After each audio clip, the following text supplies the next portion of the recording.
All right, and let me just pull it up over here to make sure that we are live and I can see everybody's questions and comments coming in.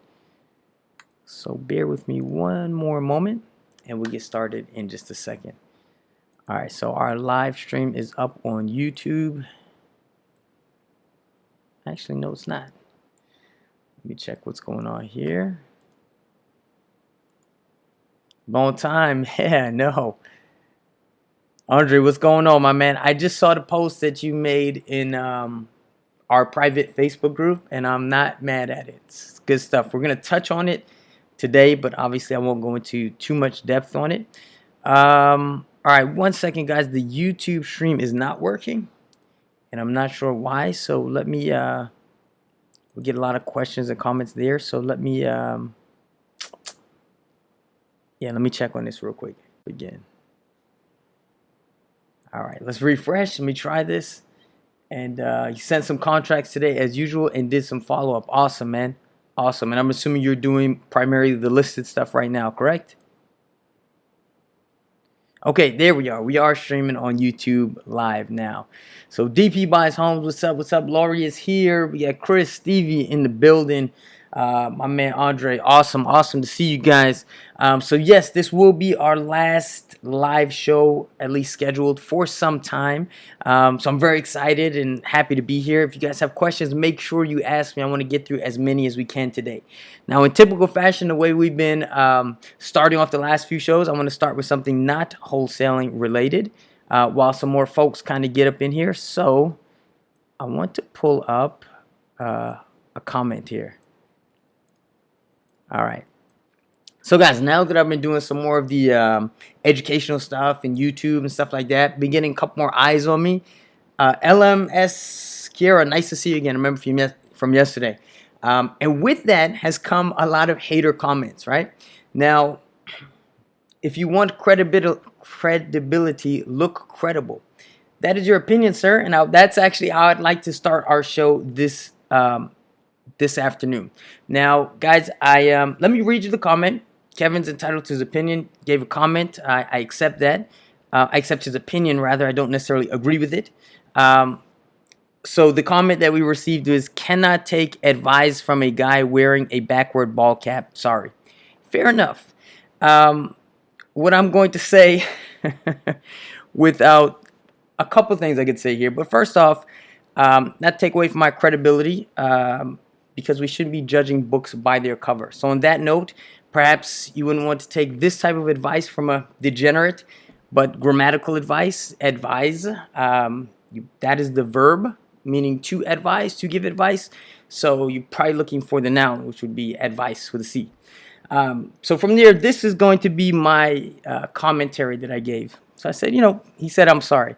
No need to apologize. This is your right, and I respect that. Nonetheless, I would encourage anyone reading this to decipher the underlying message here. Rather than judging someone based on their merit, content, and/or achievements, we see another case of judging the book based on its cover. In some instances, this can be fairly innocuous, but in others, this type of judgmental thinking is at the root of more extreme forms of bigotry that undeniably affect our society. While I'd welcome any discourse, even disagreement based on my content, this was indeed a bit eye-opening. Yes, I used to wear a suit and tie to work, and perhaps that makes some folks more comfortable. But contrary to popular belief, my primary message that I try to deliver here does not relate to real estate, but rather a message of personal freedom. So this is freedom to conduct a business based on output and results rather than the stereotypes of what has been traditionally deemed as professional. Indeed, I've been a 4.0 GPA student. Indeed, I have graduated from Duke University, an elite school ranked among the top 10 in the world. And indeed, I have cultivated a life that I'm proud of, one that I am financially free and able to provide for and spend time raising my exceptional daughter, who is also in all gifted and high achieving classes, as a single parent. So to assume that my advice is not worthy of hearing due to the direction of my headgear, is facetious at best, but I get it. As children, our expectations and biases are dictated by societal norms and our upbringing. So I can't deny that these stereotypes exist, but I implore you all, however, to give some thought to this concept. Sorry, we're getting a comment. X that out. And I would welcome you to the gentleman that made this concept my page is refreshing now. I lost it, but essentially, feel free to reach out to me, and I would love I would love the idea of getting you the property that you're interested in, increasing your net worth, building you some profitability. If anything, only just to make a point. Now, guys, listen. I'm not dumb. I know that stereotypes exist. They exist in our society. That's undeniable. And certain situations do dictate, different fashion sense. For example, like if I go to deal with a direct seller, I do not wear my hat this way. I understand that. At the same time, I'm just trying to talk to you guys from the comfort of my home office. And so I really would like to try to get it out there that we should maybe stop trying to I don't know, go by these old school judgmental norms and really start judging people and content by obviously character. Um, yeah. So again, I would be happy to do that. But the other part that I really wanted to emphasize is I am talking about freedom. So freedom from the stereotypes, freedom from people, freedom from bosses, people telling you how to live your life, what you should look like, what you should do, anything like that. You want to see my certified financial statement? Sure, not a problem. You can show me yours. I'll be happy to show you mine. It's like not a problem for me at all.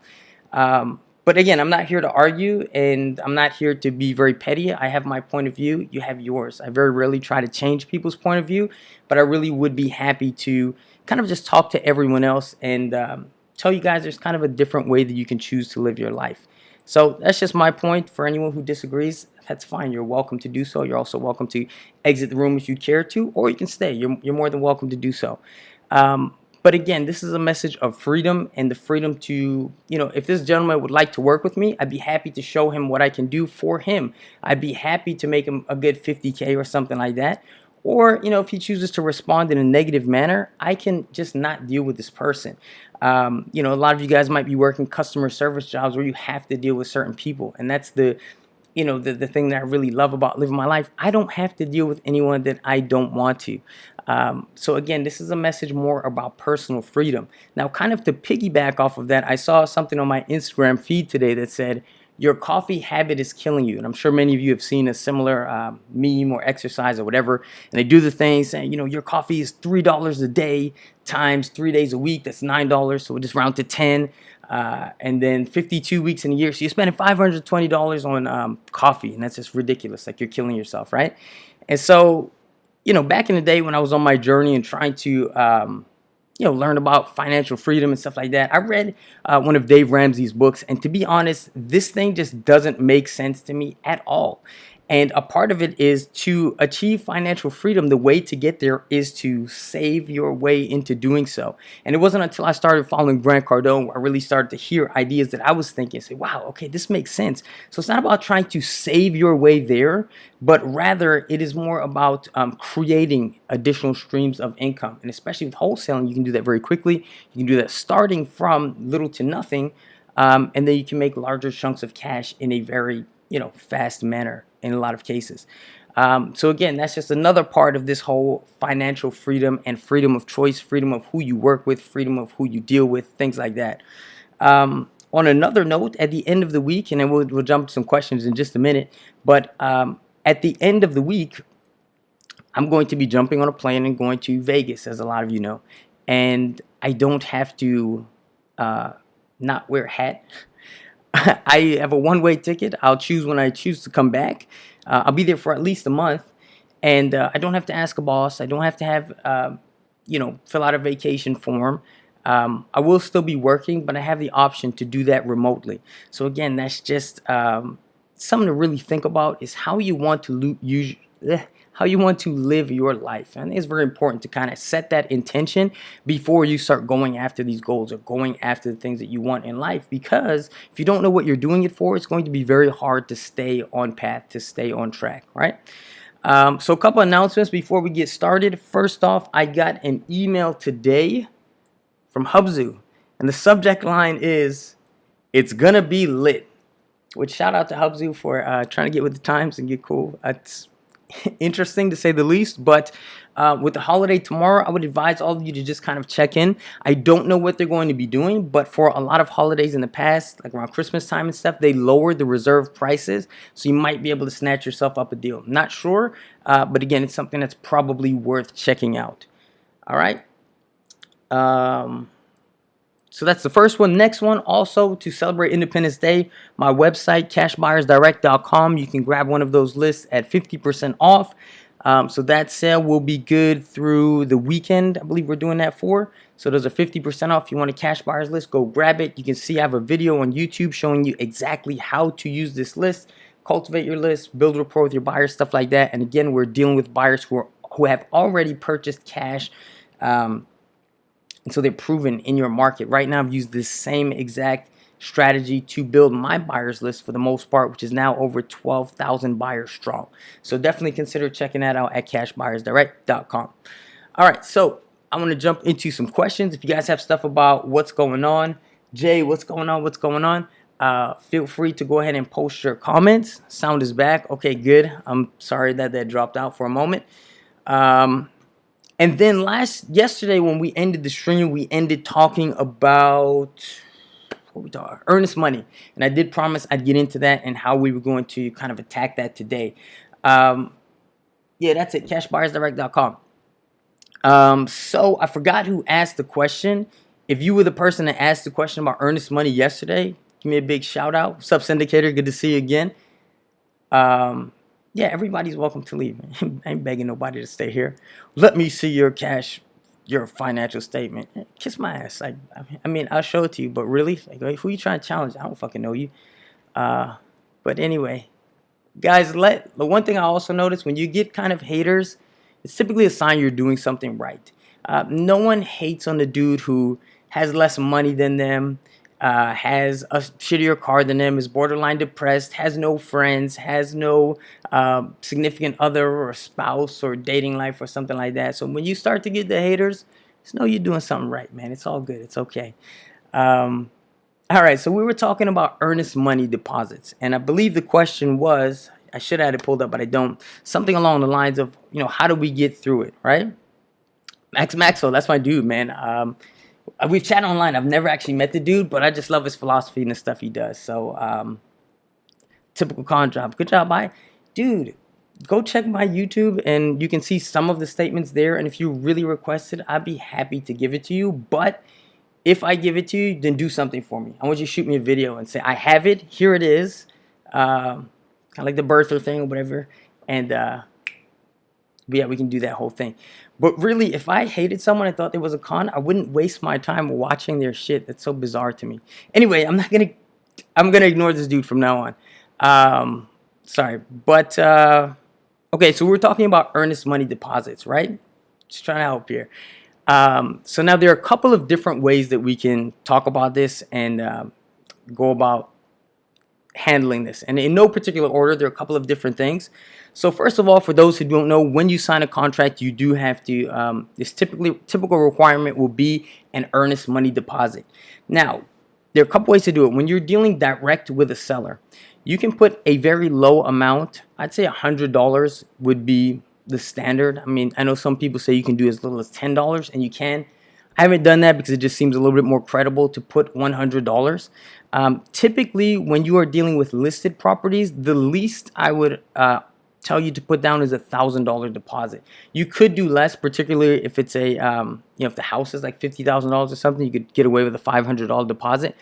But in general, and for your offer to be taken more seriously, I highly recommend that you put a minimum of $1,000.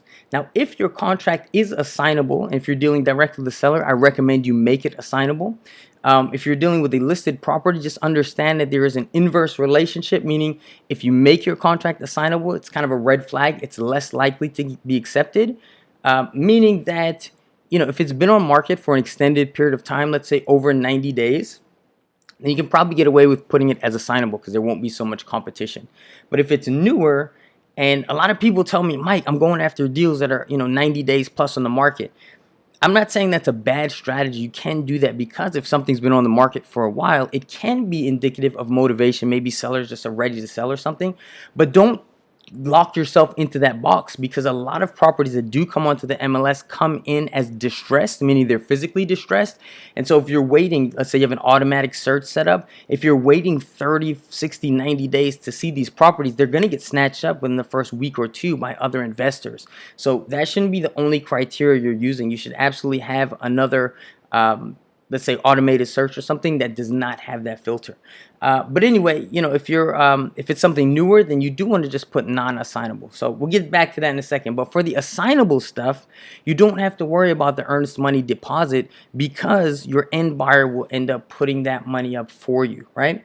So the next piece to that is if you're doing a land trust deal, meaning you're assigning the beneficial interest of the trust. Basically, you're saying, okay, the trust is going to buy this property, the trust owns it, and then at the closing or after the closing, the buyer takes over the trust. So the owner on deed never changes. So that's why that end buyer can put up the earnest money deposit. Now, let's say you're in a situation where, it's non-assignable and you need to put up the deposit. What do you do? All right, so a couple different things, right? A couple of different things here. This guy keeps going. All right, so a couple different things. We're talking about earnest money deposits. Now, if it's not there, first thing is when I have students and they have $1,000 deposit to put up, I'll tell them if you have the money to put up and your exit clauses are put into your contract properly, and you can go to Ironclad Contract or download my ebook, Ironclad Contract Clauses. It's on my website, wholesalingwithmike.com. You can see some of the exit strategies that I use and I employ. And so the biggest one is going to be your inspection period. If you have the earnest money deposit, you can go ahead and put it up. And as long as you cancel within your inspection period or one of the other exit clauses that we use, you can have that money refunded and sent right back to you. This is another reason why I highly recommend you working with a title company that is investor friendly, that you trust and that you work with. So that's one thing. If you have the money available, you can just go ahead and put it up. And then sometimes, I'll say to some of my students, hey, they'll tell me I don't have $1,000 for earnest money deposit. I say, okay, but let me just ask you this. If I told you I could get you a brand new Lamborghini, some luxury car for $300,000, that's worth $300,000 or whatever it costs, right? And I said, I could get this to you for $1,000. I'll sell it to you. Would you find a way to come up with the money? And then at that point, a lot of the wheels start turning and they start coming up with ways. I could borrow money from this friend. I could borrow money from this family member. This other guy's an investor. Maybe if I bring him in with the deal, and offer to split the deal with him and show him I have an end buyer lined up. They do it for me that way. They start thinking of, I could work some overtime. They start thinking of shit that they could sell on eBay or pawn or whatever it is. So another thing is, just sometimes you just kind of got to be a little bit creative if you want to do that. Now, the next thing that I want to tell you about, and this is where it's kind of a little bit of a gray area. And this is why if you're watching this video now live, good, or on a replay, good, and it might be one of those where I might take off just because there's some kind of gray areas and things that, the way it's supposed to be done on paper and done legally is not necessarily always the way that it happens in real life. And so I'm not necessarily advocating a certain way, but I'm telling you this is how investors are doing it, particularly new investors. So just kind of take it how you want it. But this is kind of what happens. So typically when you have this earnest money deposit request, it is on the realtor to confirm that the money is there.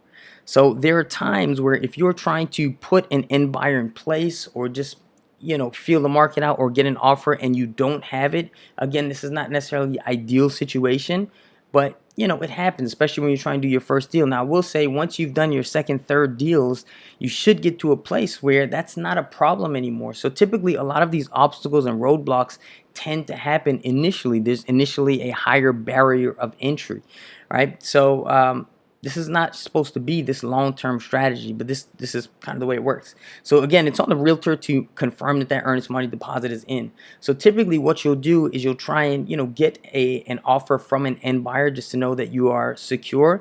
And I recommend for a lot of my new students not to put that earnest money deposit up until you find an end buyer. And the way you do that is sometimes just being creative, and you do have to stall. And I know that can be a little awkward for some people, but again, that's just the nature of the business and how it goes sometimes. And so in doing so, number one, this starts from the very beginning when you first initiate contact with the listing agent, right? So you're going to basically establish yourself from a place of dominance, from a place of having some experience. And basically when you communicate in this type of way, it prevents them from then, kind of riding you for every little thing, be it earnest money deposit or proof of funds. And I have some examples in that in other videos on my YouTube channel, right? So you guys should go kind of check those out. I'll put the link in the description so you can So you can see what I'm talking about there, right? And then you kind of just have to stall. And sometimes you have to be a little bit creative where you have to tell them, hey, you can tell them straight up sometimes, hey, I just wanted to pop in and see the property before I send the deposit. Sometimes you can just be like, I didn't get to it today. I'll send it tomorrow. Then the next day you can kind of be like, hey, my partner is going to send it. Little things like that, little excuses to kind of stall and do that thing. Kevin is saying, if the seller refuses to give the 1K deposit back, how does the investor get 5K for a lawyer?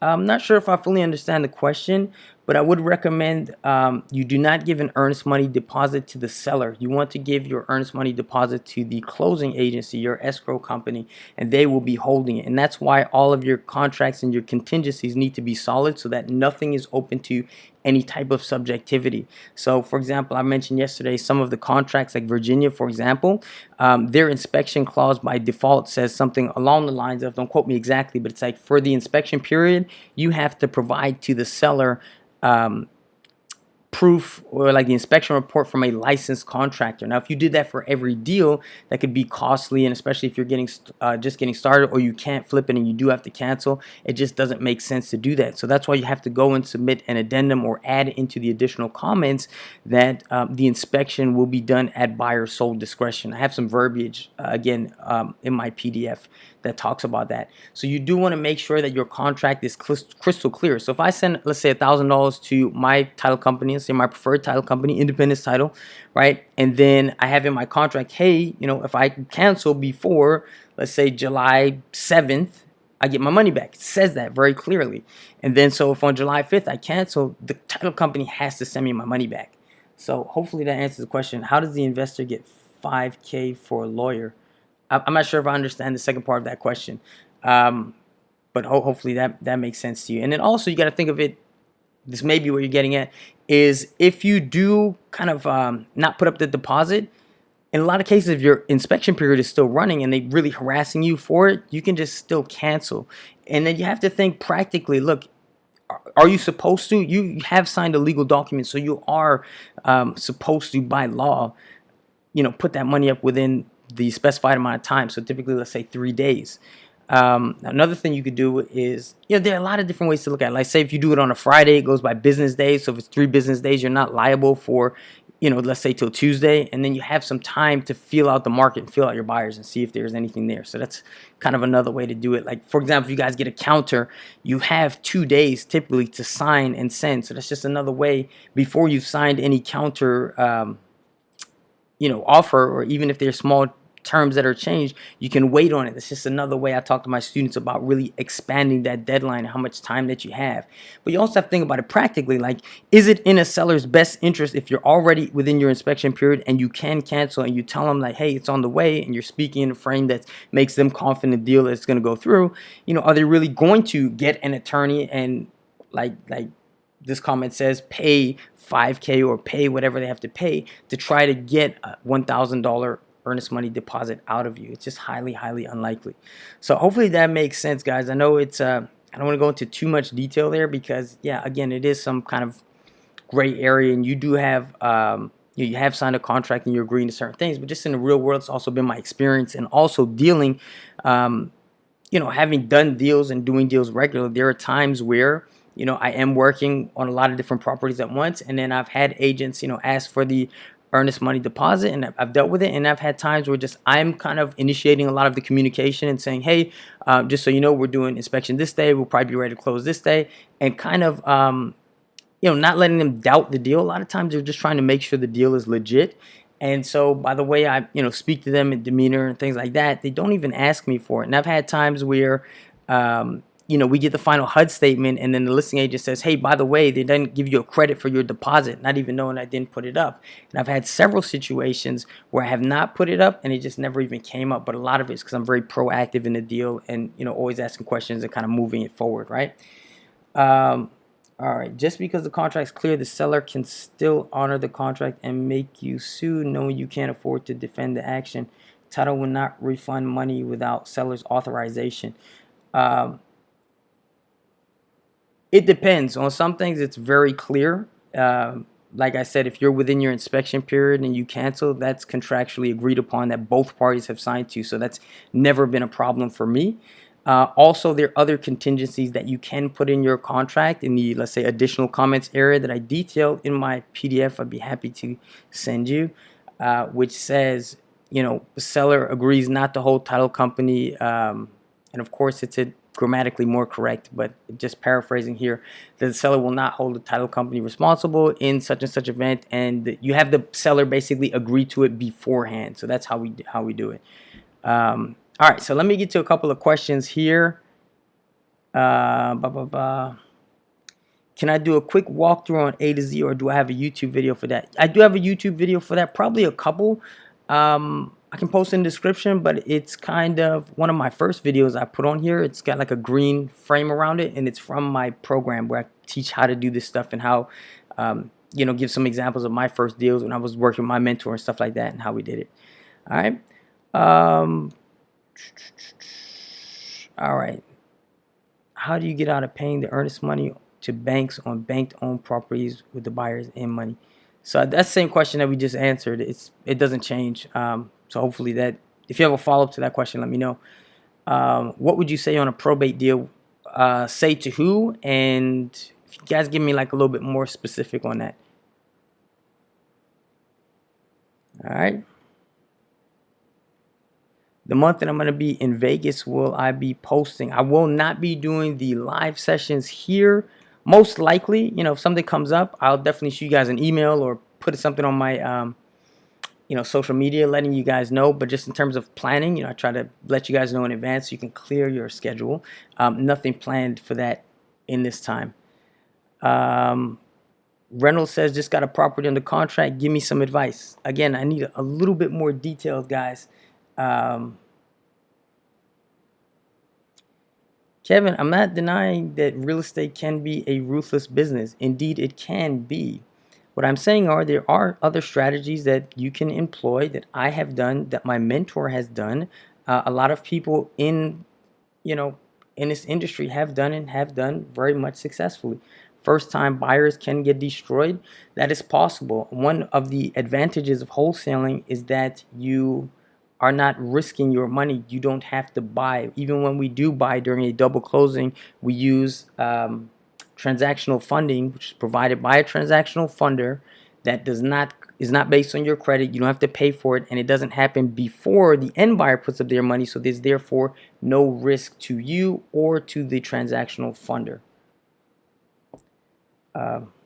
Again, so what's a quick way to analyze a wholesale deal for a buy and hold investor? For me, I try to give the information about the deal and leave the analysis to the end buyer. I do that for a couple of reasons, because in some senses, it could be considered a liability issue if you start saying like, hey, the property is worth this much, it needs this much repair. That could potentially put you in liability issues. So I typically don't say that. Also, you might say to somebody, hey, this thing needs $20,000 worth of work, because that might be your experience or what you've heard from a general contractor or something. And then they go in, they're a do-it-yourself handyman. For them, it's only $10,000. Now you just cut yourself out of $10K. So what I like to do is basically do my kind of due diligence, but in a very ballpark fashion. I tend to do it relatively quickly. Then I put it out to the market, and I let my buyers, I tell them, you have to do your due diligence.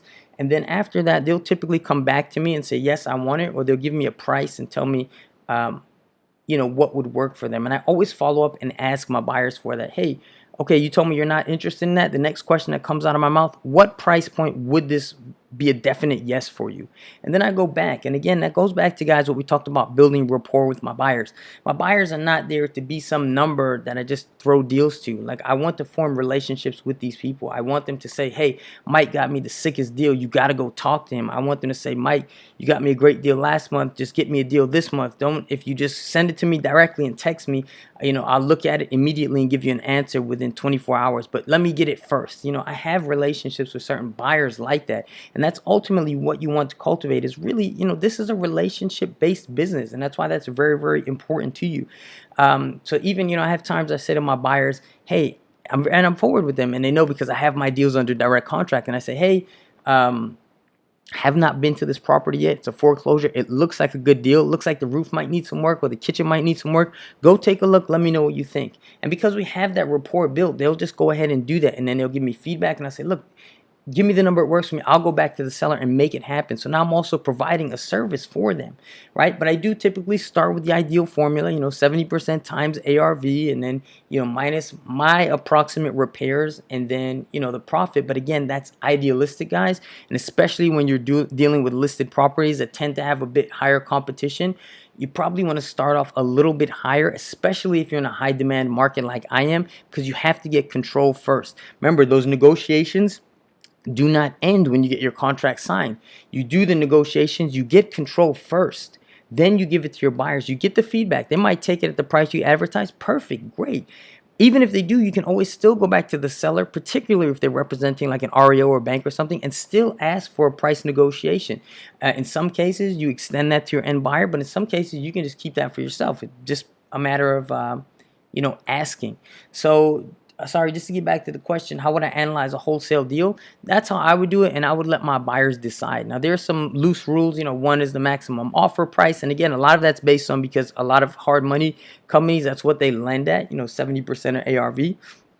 That's where a lot of that comes from. There's also a very loose rule that says if you're doing buy and hold, there's the 100 times rent rule. So if rent is, let's say, $700 a month, then the max offer price you'd use is $70,000, 100 times rent. But the other thing you got to understand, guys, is like we like to operate from rules. We're like rational, and especially when you're trying to learn something and educate yourself, it kind of makes sense, right? To lose my train of thought with this here. Makes sense to try to do things in this one way that says, this is the way to do it. But you got to understand, we group buyers into this big lump sum category, right? Saying that they all buy for this reason, like this analysis will make it work. But you got to realize, you got some buyers, they're using hard money. So these guys are taking out a loan, they're paying 4 points, they're paying 15% interest. They cannot afford to buy at the same level as the guy who just has $100,000 in the bank. Then you have some people who might own 6 properties on that block. They just like that block. They might be willing to pay a little bit more. Then you have the guy who wants to flip and make $50,000 in the next 3 months. Okay, cool. But that's not going to be the same person who wants to hold the property for the next 50 years. And they might be willing to buy it at a higher rate, especially if they feel like there's potential in that area. You have international buyers, they just want to get into U.S. real estate and park their money somewhere safe. So you got all kind of reasons why people buy. And so as a wholesaler, your job, you do the initial feeling out, but your job should not be to do that major analysis. You really just want to focus on getting prospects into your pipeline, and then you can go ahead and give the deal to them. All right. The syndicator, yes, is in here. All right. How do you figure out ARV on a fourplex? Typically, when you're looking at ARV, and our formula that we use for maximum offer, you're using the one that I told you guys for starting with. Now, with cash flow properties, it tend to be like you get not so much fourplex, but fourplex and probably a little bit up from there. You're not just looking at the comps, you're more or less evaluating these deals based on cash flow, right? All right, Kevin, man, you kind of taking it the stream with the hater. It's kind of looking less like you're here for advice and more like you looking to troll. So what I will say, the comment again, don't buy courses. Courses are not necessarily for everyone. I have learned a lot of things through courses. I've learned things through books. I read a lot. I read hundreds and hundreds of books, literally. I listen to audiobooks every single day, and it's been a big part of my growth. I have had a mentor in real estate that I did pay handsomely for, and that has, again, I've paid over 6 figures for my education at Duke University, and I have not seen that ROI to the same degree as I've paid $10,000 for mentoring, and I have seen that, and I've seen that within a couple of deals. It's all your choice. This is what I would say. I do have students that are doing very, very well, and part of it is because what I do have is not just a course, but it's me actually being there for you. One of my students today, Curtis, sent me a deal. He said, how do I respond? I didn't just tell him how to respond. I showed him the analysis, did it for him, and then I wrote up the response and just gave it to him to copy and paste. That's something I do. The way I would, put it to people is basically it's like having a personal trainer. There's plenty of information on, let's say, YouTube or, anywhere where you can learn the stuff, right? That would be like the gym. And there are people who get results just going to the gym. When you work with, let's say, a mentor or you are in courses, something like that, it's basically just like having a personal trainer. It's not for everyone, but I can tell you as a fact, like people that work with me, I have many testimonies and stuff like that. You guys check it out on your own. I don't want to give this any more time. If you have a question about wholesaling that I can answer for you and would be helpful to the group, please ask it. I'm happy to help everyone. If you want to just keep trolling, just send me PMs and DMs, and I will be happy to read your message there. All right. So, all right, let's see what else we got here. Sorry, getting a little sidetracked, man. You're right. I probably shouldn't, but all right. All right. Next. All right. Is it possible to negotiate seller's mortgage payoff amount on a pre-foreclosure deal? So if you mean, I'm assuming you mean that you're going to be doing a short sale. And then the thing you got to realize with shorts, thank you. I trust you more than any suit. Hey, I put the suit on from time to time. I just don't wear ties, guys. I don't do that. And there's a whole story behind that, actually. It's not just random, but I'll tell you that another time. All right. So is it possible to negotiate sellers? Okay, yeah, doing short sales. So basically, the thing about short sales you got to realize is that not everyone will qualify. So when you're doing short sales, the seller basically has to prove that they have some type of financial hardship. So in that case, yes, but that's at the bank's discretion. Typically, you're going to work with either an attorney or a realtor who's basically going to get all of the paperwork and all of the shit to prove that that person has financial hardship. Typically, that's not going to be on you as the wholesaler, and I don't recommend you try to, get into that unless you really, really want to. Again, there's certain parts of this business that you really do want to outsource, and there are people who do that, and they bring it to the bank, and the bank goes through and does all the stuff that they need to do. And I don't know everything that they check off because it's never been relevant to me. And then from there you can get the short sale approval letter, and then from there, yes, they will, if they get approved, they'll take less than the amount owed for the payoff. Now, short sales, I have flipped short sales. Sometimes typically they tend to be a little bit harder. They have more kind of obstacles, like a lot of, let's say, proof of funds letters.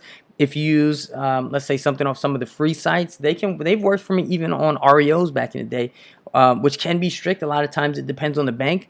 But short sales, I don't think I've had success with one of those ever. The other thing, they typically do have deed restrictions. And so that says basically you can't resell the deal for, let's say, 90 or maybe 120 days. Sometimes it's just that period, and sometimes it says for a profit of more than 120%. So that's something that you need to keep in mind. The other thing is, like with land trusts, like remember we talked last time about you don't have to, according to Florida state statutes, the law, you don't have to show the land trust. While with short sales, it's like at least everyone that I've had experience with and putting in a land trust. And by the way, some investors and some people say you can't do short sales in a land trust. Well, I've fucking done it. So I mean, I can't even argue the point. Like, I've done it. It might depend on the individual bank. Yes, sometimes they can reject things, but it's not to say that it can't be done overall.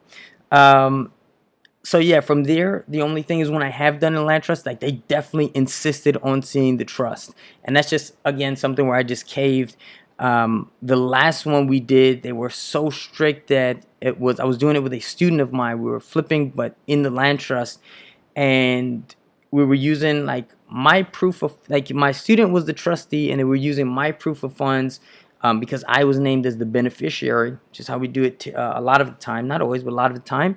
And then once they saw my name on it, they rejected the deal. It wouldn't go through, and we had to submit a whole new package with him, the student, listed as everything. And again, this is just some of the obstacles that I work with my students about how to get around these things.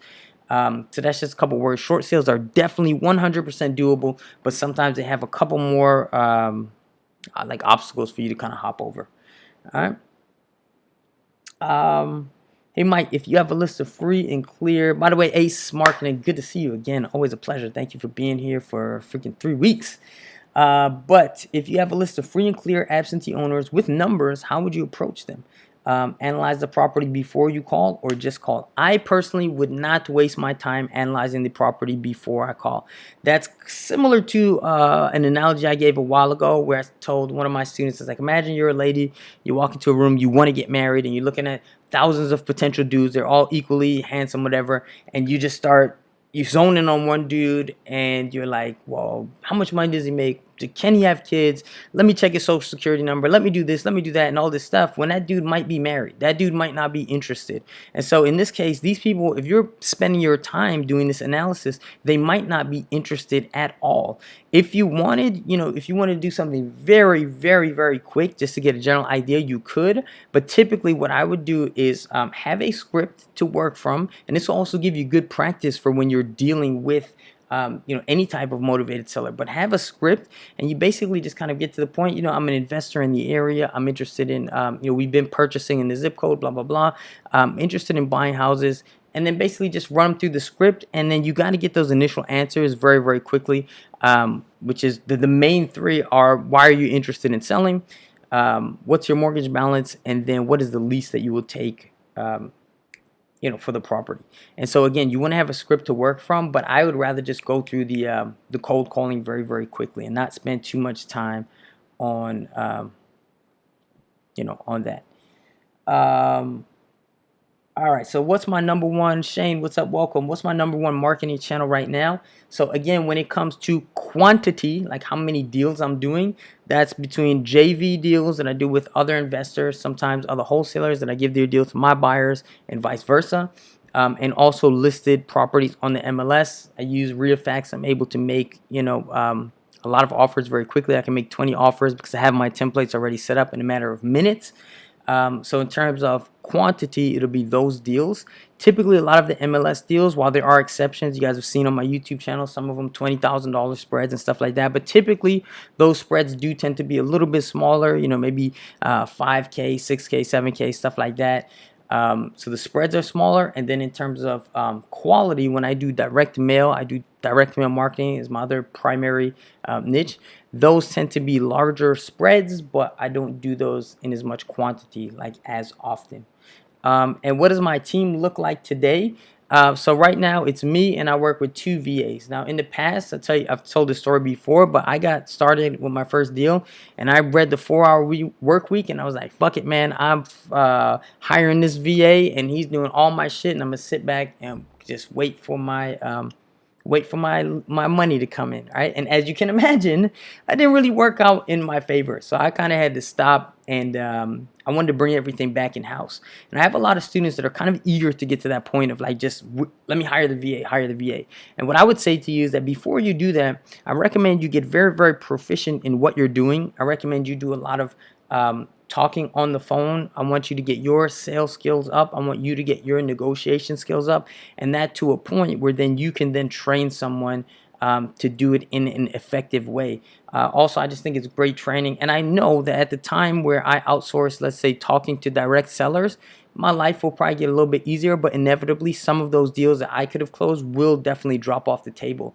So at some point in the future, I will look to probably hire someone highly, highly competent, but because I've for lack of a better word, kind of fucked up on that before, I'm enjoying that part of the process, and I do like elevating my skills and talking to people on the phone and being the person to make the deal happen. Also, I really believe in speed of implementation. So when I can just fire off and talk to people and text and deal directly, be it other wholesalers or whoever, and I'm on top of it, I know that in that sense, I'm not going to be leaving money on the table. So that's my preference at this time. That might look completely different by the end of the year. I don't know. But as of right now, that's what I'm doing. All right. All right, let's see what else we got. Okay, cool. Mike recently did a 3-day course. I feel we work well. How could I get with you about the mentor-student thing? Man, just shoot me an email. Mike@wholesalingwithmike.com. I'd be happy to answer any specific questions. If you guys are interested in the mentoring program right now, I told you before, I in the past like to do it by application, so I can kind of, straight up like filter for the right kind of person and just screen for the people that I'm really looking for. Right now, particularly if you guys are on this call, means you are dedicated, you're taking time to learn. I am in open enrollment. You can find more information there at www.wholesalingwithmike.info. That's stuff specifically about the mentoring program. I did get a question on that. I want to get to your question, so I'll talk a bit more about it lately. But yeah, I'll get to that in a bit. Andre says, you spoke to Jim Van Dyke the other day. He called me from one of my cash buyer mailings. He's on my list, and I didn't even know. Yeah, so Jim Van Dyke, he is another wholesaler. Him and I have done a lot of joint venture deals together. Jim might have funded my first, yeah, Jim funded my first double closing, actually. Very good dude, very respectable. Like I said, reputation is everything in this business. When I meet other wholesalers, as you guys know, I do not look at it as competition. I look at it as an opportunity to joint venture, and I think you should too. So Jim and I, we actually talk pretty regularly.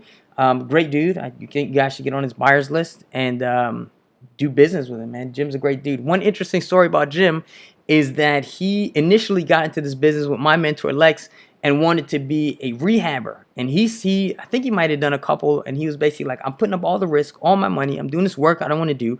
I am, dealing with crews and responsible for everything. It's kind of what I felt too.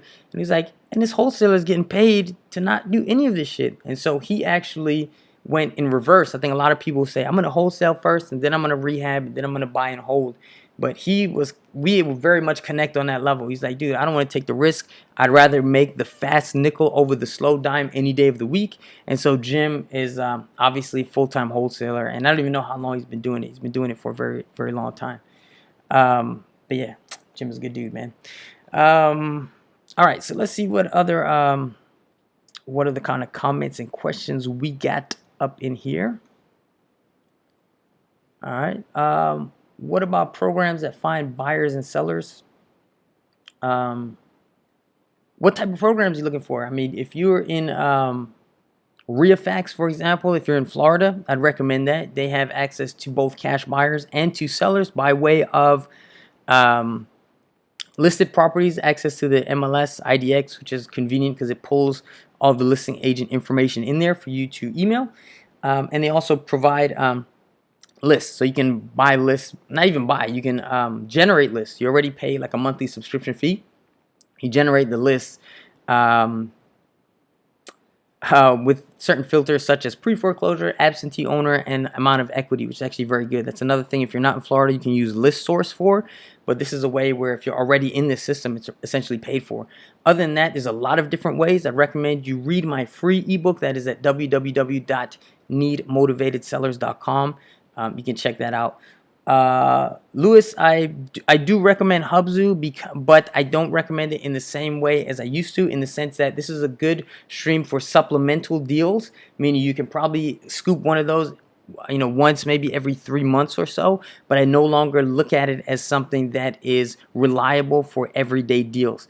You might have missed the beginning of the call, but basically for 4th of July, Independence Day, they sent me an email saying, I forgot what it is. It's like, it's going to be lit or something very, I don't know, funny like that.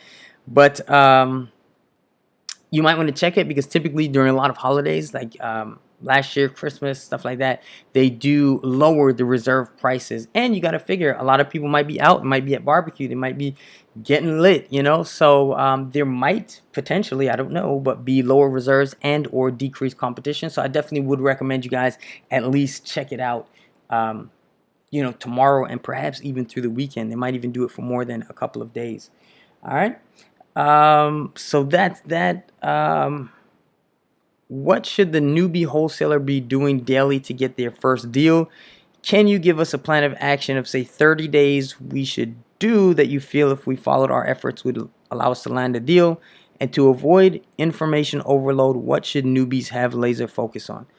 Those are 3 kind of very loaded questions, which I'll try to answer to the best of my ability in a very short amount of time. Also on this note, Renee says, Renee, I don't know if you're here with us. Renee's one of my students, and she said, this is your last call. What are we going to do while you're gone? And I will not, come on, Renee, come on. I'm not going to abandon my students. I just won't be doing the live Q&A on the social media channels for right now.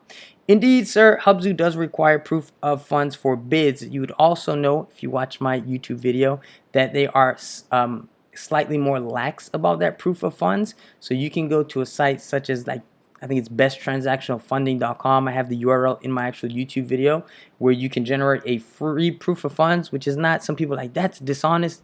It is not. It is more or less a pre-approval letter for hard money lending, which is fully at the seller's discretion if they want to accept that as a proof of funds or not. And in the case of Hubzu, yes, they do accept those. So it's a very easy hurdle to kind of overcome, if you like. What was I saying? Okay, the first newbie wholesaler. So due to limited time, I don't want to go into it too much. I would recommend same site before, needmotivatedsellers.com.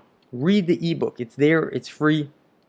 And shit, I think we just dropped off one of the feeds. I don't know why. Come on, 4G LTE, right? Okay. Hold on, let me see if I can get this to kind of reconnect there. Okay, I think we are reconnecting. I've done many Hubzu deals, and you are welcome to see them and see the HUD statements. And if you doubt, you can doubt, man. A lot of people do. That's completely cool. But again, go to needmotivatedsellers.com. Read the ebook. It has 41 ways to find motivated sellers. All of them work. Now, I do not use 41 ways to find motivated sellers. I really believe on going deep and narrow as opposed to, wide and shallow. And so I talk to you about, and even in my training programs, I talk to you about how to find that specific niche that's going to work best for you. Now, contrary to some of the more popularized theories and beliefs, I don't think there's a one-size-fits-all. And I think you need to do your research the way you would do as a big company. Like I said before, Walmart does not just plop down in any random place.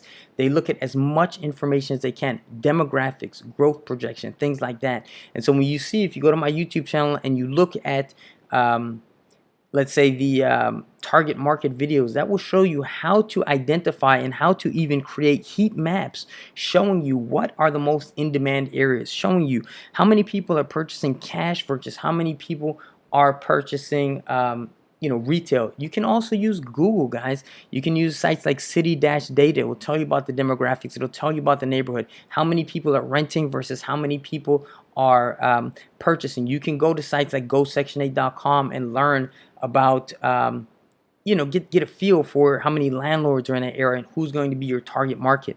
Again, after you do that, you need to look into again, it's also part of it is the research, then it's your internal resources. How much time do you have available? What are your goals? Do you want to do full-time or just want to do a deal to supplement your income? Maybe you love your job every 6 months. Do you want to be completely free of a job and quit your job? Do you want to also, in addition to your time, how much money do you have? If you don't have money to spend on marketing, that's fine. But understand, at least in the very beginning, you're going to be very busy. You're going to be spending either time or money. You're going to make a lot of phone calls. If you have marketing dollars, how much do you have? And then based on that, where will it be deployed? If you look then from there, you look at the external resources that are available to you. So this means, do you have to go to a courthouse to obtain a probate list, or is this something that you can purchase online? And different things like that. Look at the actual resources available to you. Now, again, this is something that I go through in my program. Again, if you want more info on that, wholesalingwithmike.info. And that's something that I walk my students through. It's an exercise that I've done when I was first getting started with my mentor, and something I've even refined since then, and something that can give you the most replicatable results. You don't want to just do deals randomly as a, chance, because there is some randomness to the game. This is absolutely true, but you really want to try to get to a point where it's something that can be replicatable and very much predictable. So I would definitely recommend, if you guys are interested in that, to check that out, wholesalingmike.info. And as a matter of fact, if you have questions about the program, you can email me, mike@wholesalingwithmike.com.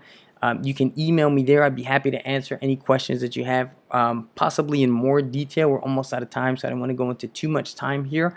I will say what I've done before is people who have joined the program through one of the webinars, I had a couple of bonuses.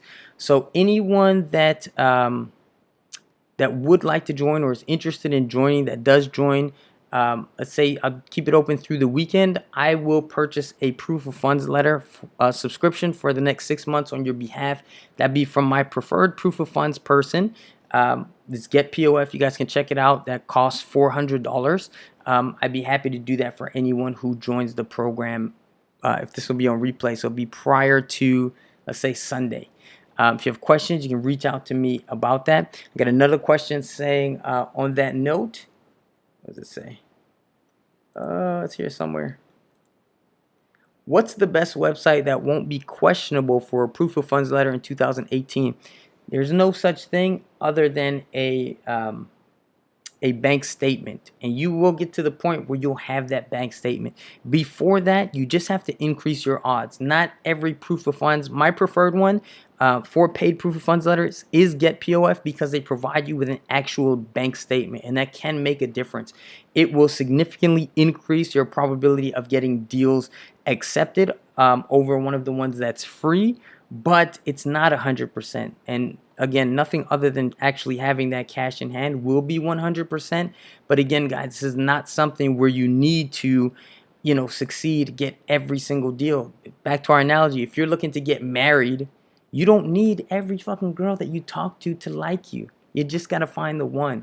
And so this is, again, a rare business that I know of where you can literally fail 99% of times. You're cold calling. You can cold call and get cursed out 99 times.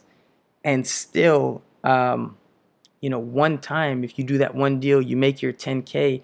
You do that every month, and you are a six-figure income earner. You don't need it to work every time, just most of the time. All right.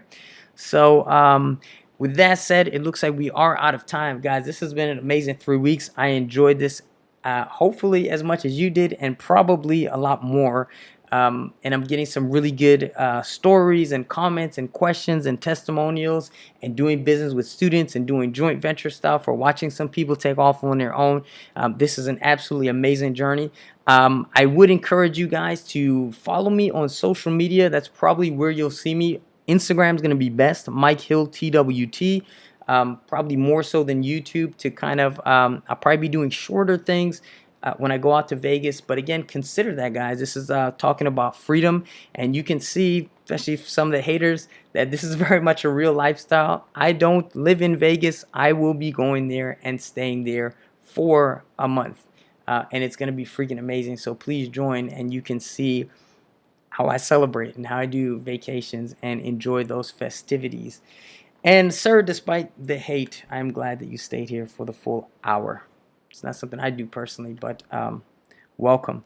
Thank you so much, guys. I really, really appreciate you being here. And again, if I do have some free time and I'm able to, I will, I'll be live, and I'll send out an email before I do so. So that'll be cool. And then for my students, obviously nothing changed with us. All the live stuff that we do in our private group, or all the emails, everything, I'll still be on top of all of that. So you don't have to worry. So again, thank you all for being here. It's been real. I will be back, but I'm going to be on a little bit of a break. If you do still have questions, feel free to go ahead and email them for me. I might be doing some more like static videos. So if I get a lot of questions about the same or similar topics, maybe during my off time or something, I can talk about it, and then I'll just post it for you guys to watch on YouTube. So appreciate you guys. Love you guys. And signing out, y'all. I'll talk to you soon. Peace.